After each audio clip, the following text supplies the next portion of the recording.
Ito tayo ng tinola. So, meron akong garlic, tsaka luya, yung chicken wings gamit ko ngayon, tsaka yung papaya, tsaka pichay gagamit ako ng pichay. Nagpainit na ako ng kaldero.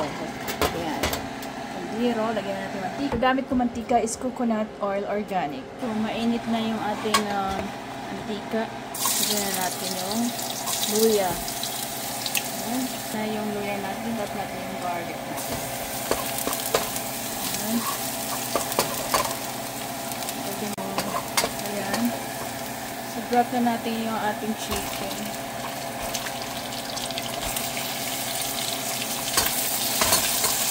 So, ayan. Suti lang natin yung ating chicken hanggang sa mag-golden brown yan. Ayan.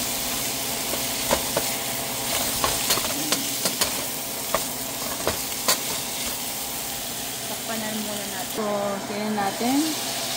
Ayan, pwede na natin lagyan yung tubig. Ating chicken.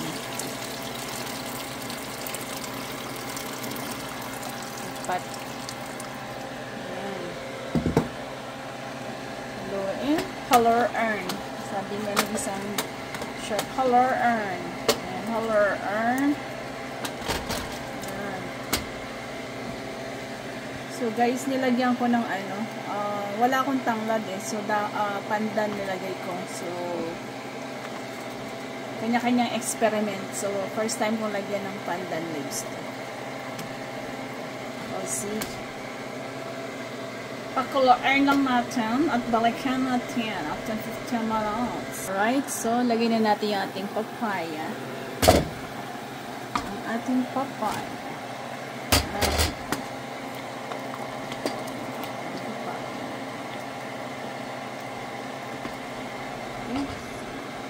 Balikan lang natin. Ayan, pagkalipas ng ilang minuto, luto na yung ating papaya. So, mayroon ako ditong frozen na pichay. Lagay na natin. Ayan.